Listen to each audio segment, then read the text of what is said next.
Assalamualaikum warahmatullahi wabarakatuh. Kami dari kelompok 3 Bahasa Indonesia, kelas 1B Farmasi akan mempresentasikan hasil dari kelompok kami, yaitu tentang hubungan antara stres akademik dengan prestasi akademik mahasiswa. Bab 1, pendahuluan akan dibacakan oleh Hana. 1. Latar belakang. Stres adalah kondisi tubuh dalam menyesuaikan diri dengan lingkungan yang telah berubah seiring berjalannya waktu. Sedangkan menurut Selye, stres merupakan reaksi tidak spesifik ketika tubuh menghadapi berbagai tuntutan yang diberikan kepadanya. Selye juga mengatakan bahwa setiap makhluk hidup akan selalu menemui tekanan dalam bentuk apapun, entah itu menyenangkan maupun tidak menyenangkan. Tingkat kejadian stres pada mahasiswa farmasi umumnya cukup tinggi, terutama pada mahasiswa tingkat pertama. Hal ini dikarenakan pada semester pertama banyak sekali perubahan yang dialami oleh mahasiswa, seperti merantau, hidup sendirian untuk pertama kalinya, membangun hubungan baru dengan orang lain, dan membiasakan diri dengan proses pembelajaran di kefarmasian. Kejadian stres pada mahasiswa di dunia dapat mencapai 38-71%. Sedangkan di Asia terdapat sedikit perbedaan, yaitu sebanyak 39,6-61,3%. Kejadian stres mahasiswa di Indonesia pun berada di kisaran yang sama, yaitu sebesar 36,7-71,6. Stresor jangka panjang dan terus-menerus akan berujung pada kondisi stres jika tidak ditangani dengan benar, sehingga dapat berdampak negatif pada kinerja akademik, kemampuan, profesionalisme, dan kesehatan. Rumusan masalah dan hipotesis solusi. Yang pertama, bagaimana hubungan stres dengan prestasi akademik mahasiswa? Yang kedua, apakah terdapat pengaruh positif stres akademik terhadap prestasi akademik mahasiswa? Tujuan penelitian yang pertama, mengetahui hubungan antara stres dengan prestasi akademik mahasiswa. Yang kedua, mengetahui pengaruh stres pada mahasiswa terhadap prestasi akademik mahasiswa. Manfaat penelitian. Yang pertama, mengetahui tingkat stres pada mahasiswa sehingga diharapkan dapat diatasi agar kejadian stres tersebut tidak sampai berdampak pada proses belajar di kampus. Yang kedua, menambah pengetahuan tentang tingkat stres dan hubungannya dengan prestasi akademik pada mahasiswa.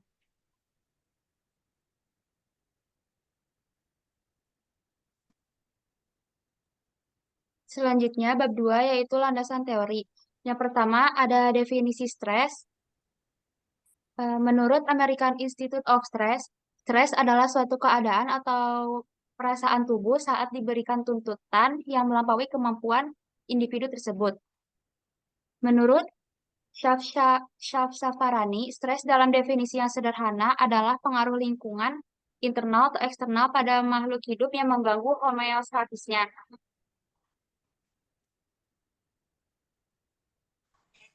Yang kedua ada klasifikasi stres. Dapat diklasifikasikan berdasarkan sifat stresor, dampaknya pada individu, dan lamanya paparan stresor. Stres berdasarkan sifat stresor dibagi menjadi yang pertama ada stres fisiologis. Stres fisiologis itu dapat dilihat sebagai kondisi yang mengarah kepada kegagalan struktur tubuh dan hanya dapat diukur apabila didapatkan efek bermakna terhadap tubuh. Yang kedua ada stres psikologis. Stres secara psikologis dapat dikenali melalui gejala yang sering dikeluhkan, seperti merasa tertekan berlarut-larut, tidak bahagia, sulit berkonsentrasi, tidak dapat menikmati aktivitas seperti biasanya, kehilangan percaya diri, tidak dapat menghadapi masalah, menganggap diri sendiri tidak berharga, dan tidak dapat mengatasi kesulitan. Stres berdasarkan jangka waktu paparan stresor. Yang pertama ada stres kronis. Stres kronis ini adalah kondisi spesifik lingkungan yang sedang berlangsung atau sebagai stresor yang memberikan dampak berkepanjangan selama lebih dari 12 bulan. Yang selanjutnya ada stres akut. Stres akut adalah stres yang terjadi dalam waktu 12 bulan. Peristiwa yang terkait dengan stres akut, misalnya kematian orang yang dicintai, kehilangan pekerjaan dan perceraian. Stres berdasarkan dampaknya terhadap individu. Yang pertama ada stres. Menurut Selye, stres merupakan dampak yang sehat, positif, konstruktif dari peristiwa stres yang dialami. Sedangkan menurut Lazarus, stres adalah respon kognitif yang positif terhadap pemicu stres yang dikaitkan dengan emosi positif dan kondisi fisik yang sehat. Yang kedua ada distress. Distress terjadi ketika tuntutan yang ditempatkan pada tubuh melebihi kapasitasnya untuk mempertahankan homeostatis. Tingkatan stres. Tingkat stres merupakan hasil pengukuran keparahan stres yang dialami individu dengan melihat aspek fisik, psikologis, dan perilaku. Yusuf membagi stres ke dalam beberapa tingkatan, yaitu yang pertama ada stres ringan. Stres ringan itu tidak mengganggu kondisi fisiologis individu dan seringkali dialami oleh setiap orang. Misalnya ketika kita menerima kritik, terjebak macet, lupa, dan tertidur tanpa sengaja. Yang kedua ada stres sedang. Stres sedang dapat terjadi dalam rentang waktu jam hingga hari. Contohnya, beban kerja yang terlalu banyak dan kepergian anggota keluarga untuk waktu yang cukup lama. Yang ketiga ada stres berat. Stres berat dapat terjadi pada waktu yang cukup lama. Contohnya, permasalahan ekonomi dan kelainan fisik yang diderita cukup lama. Yang keempat ada stres sangat berat. Stres ini termasuk ke dalam keadaan kronis yang terjadi dalam beberapa bulan hingga waktu yang tidak dapat diperkirakan. Selanjutnya akan dijelaskan oleh Nabila. Lalu ada dampak stres. Stres memiliki dampak positif dan negatif bergantung kepada kemampuan individu dalam menangani stres tersebut. Dampak positif terjadi jika tuntutan yang diterima tidak melebihi kapasitas individu untuk menanganinya. Di antaranya menjadikan stres sebagai tantangan untuk mengembangkan potensi diri dan menumbuhkan tingkat kreativitas. Sedangkan dampak negatif dari stres misalnya sulit berkonsentrasi saat kuliah berlangsung, berkurangnya minat terhadap hal yang bisa dikerjakan, kehilangan motivasi hingga kurang adaptif terhadap sekitar. Penelitian Musabik membagi dampak stres menjadi dampak terhadap fisik, dampak emosi, dampak perilaku, dan dampak kognitif. Dampak fisik merupakan dampak yang sering dirasakan oleh mahasiswa. Selain itu, mahasiswa sering merasakan sakit kepala hingga migrain, gangguan pencernaan, nyeri, pegal, dan otot menjadi tegang. Mudah terserang penyakit atau terjadi penurunan kekebalan tubuh dan gangguan tidur.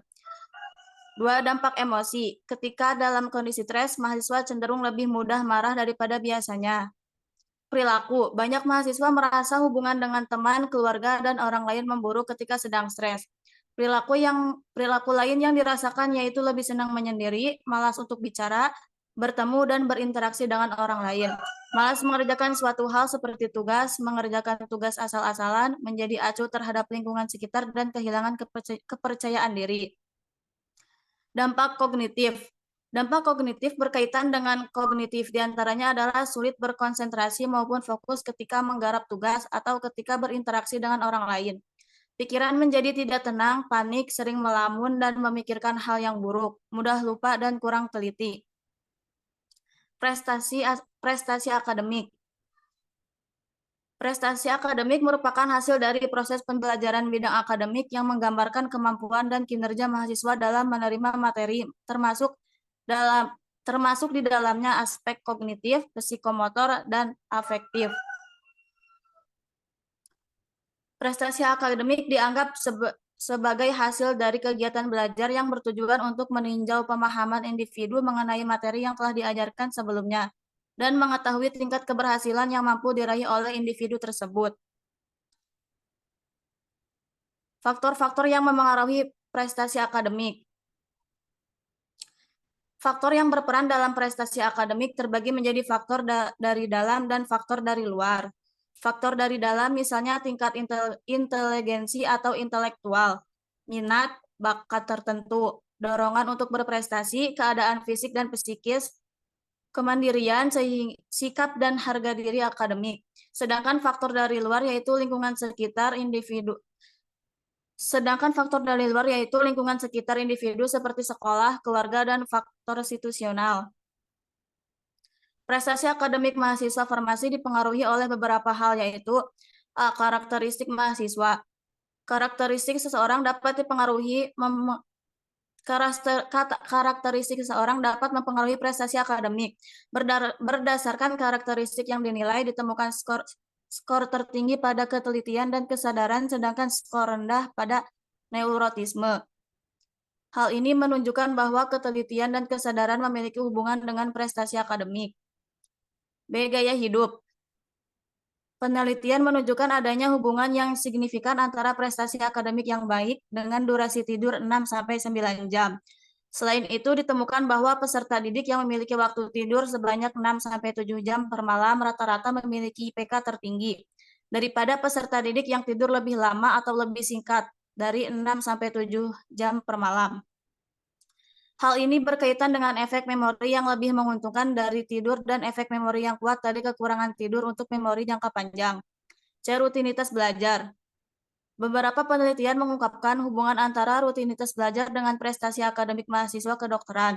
Ditemukan keterkaitan antara manajemen waktu yang buruk dengan prestasi akademik yang menurun. Hal ini bersangkutan dengan banyaknya mahasiswa yang lebih mengandalkan menit-menit terakhir ketika menghadapi ujian. D. Dorongan belajar mahasiswa untuk berprestasi. Berprestasi merupakan kecenderungan mahasiswa bertingkah laku dengan cara tertentu dan menilai kegiatan yang dilakukan untuk meningkatkan prestasi mereka. Sosial ekonomi. Penelitian menyebutkan bahwa sosial ekonomi keluarga memiliki pengaruh yang kuat terhadap prestasi akademik. Selanjutnya ada metode penelitian. Untuk rancangan penelitiannya meliputi variabel stres dan variabel prestasi akademik dilakukan secara bersamaan. Pendekatan cross-seksional digunakan dalam penelitian ini. Untuk waktu dan tempatnya, pada bulan Desember 2023 di Universitas Bakti Tunas Husada program studi S1 pada kelas 1B. Untuk populasi penelitiannya yaitu seluruh mahasiswa tingkat pertama kelas 1B Universitas Bakti Tunas Husada tahun ajaran 2023-2024. Kemudian ada variabel penelitian, ada dua, yaitu variabel bebas. Variabel bebas dalam penelitian ini adalah tingkat stres. Yang kedua, variabel terikat. Variabel terikat dalam penelitian ini adalah prestasi akademik mahasiswa tingkat pertama kelas B Fakultas Farmasi. Yang terakhir ada manajemen data. Instrumen penelitian adalah alat yang digunakan untuk pengumpulan data. Pada penelitian ini, instrumen yang digunakan adalah polling WhatsApp. Untuk memperoleh data atau informasi mengenai identitas dan tingkat stres, sedangkan alat ukur prestasi akademik mahasiswa akan diambil dari nilai UTS di semester 1 pada mata kuliah Bahasa Indonesia. Kemudian selanjutnya akan dibacakan oleh Yuni. Selanjutnya itu ada hasil dan pembahasan. Jadi karakter respondennya adalah sebagian mahasiswa tingkat 1 kelas B Universitas BTH angkatan 2023. Penelitian ini diikuti oleh sebanyak 27 responden. Karakteristik responden yang diamati adalah jenis kelamin, usia, dan tingkat stres total.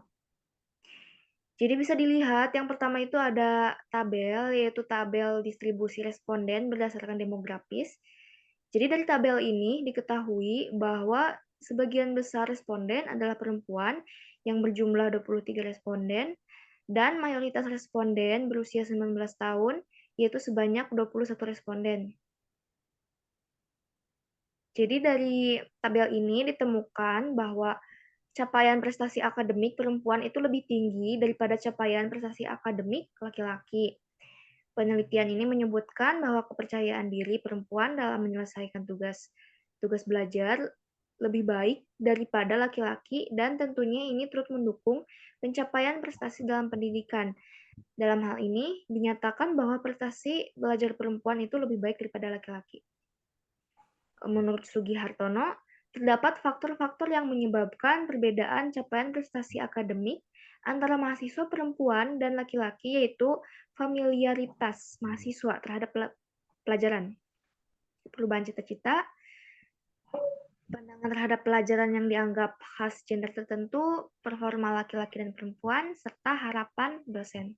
Selain itu, perbedaan perlakuan pengajar terhadap mahasiswa laki-laki dan perempuan dapat menimbulkan perbedaan dalam menangkap pelajaran. Yang kedua, bisa dilihat ada tabel distribusi responden berdasarkan tingkat stres. Jadi tabel ini menunjukkan bahwa mahasiswa tingkat 1 Universitas BTH angkatan 2023 mayoritas mengalami stres normal, yaitu berjumlah 25 responden.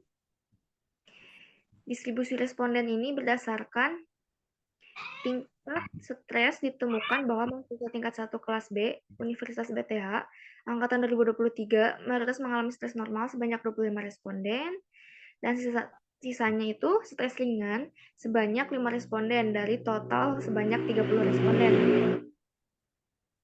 Mahasiswa tingkat pertama cenderung mengalami stres dikarenakan mereka harus menyesuaikan diri dengan lingkungan yang baru dan beberapa perubahan yang terjadi.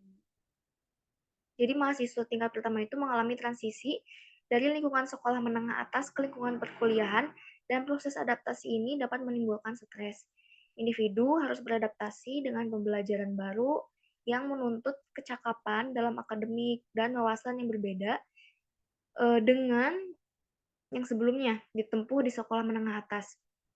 Perbedaan tingkat stres antar individu dipengaruhi oleh beberapa hal tentunya. Nah, selanjutnya itu Taylor menyebutkan bahwa stres dipengaruhi oleh faktor dari dalam dan faktor dari luar ya.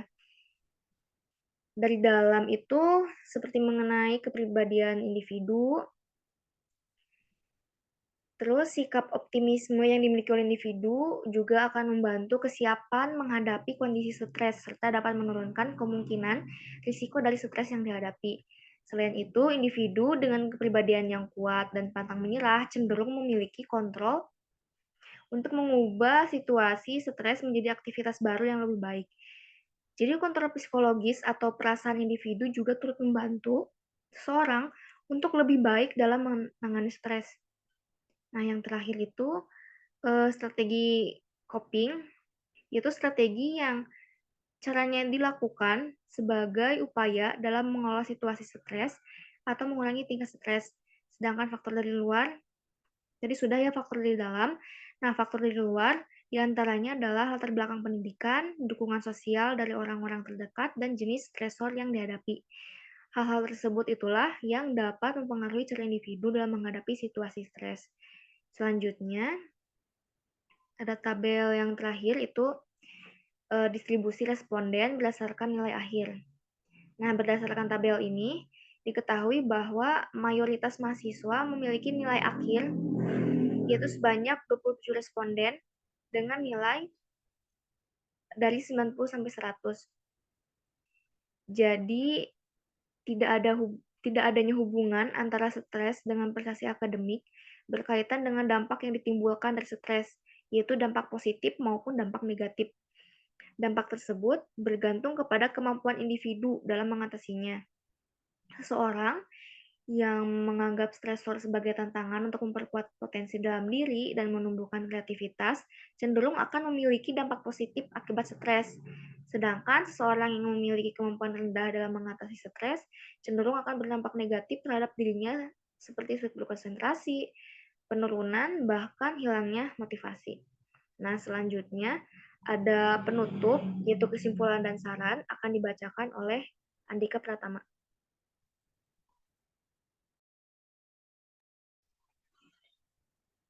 Selanjutnya, bab 5, bagian penutup.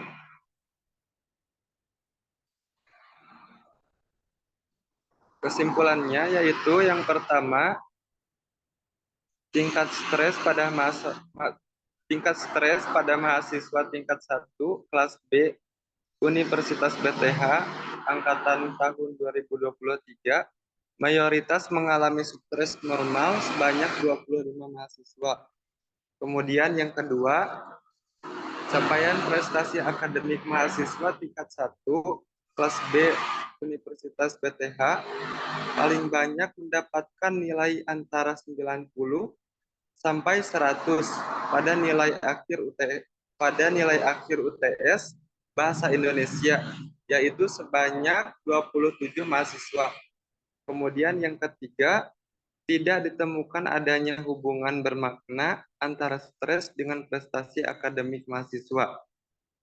Nah, selanjutnya saran yang pertama, diharapkan dilakukan penelitian mengenai metode efektif untuk mencegah atau menanggulangi stres pada mahasiswa. Yang kedua, sebaiknya untuk mahasiswa lebih pintar dalam mengatur waktu belajarnya yang efektif dan membangun motivasi belajar. Kemudian yang ketiga, meluangkan waktu untuk berolahraga minimal 1 kali seminggu untuk menjaga kesehatan dan meningkatkan kualitas hidup. Yang keempat, meningkatkan ibadah kepada Tuhan Yang Maha Esa, menjalankan aktivitas dengan penuh keikhlasan.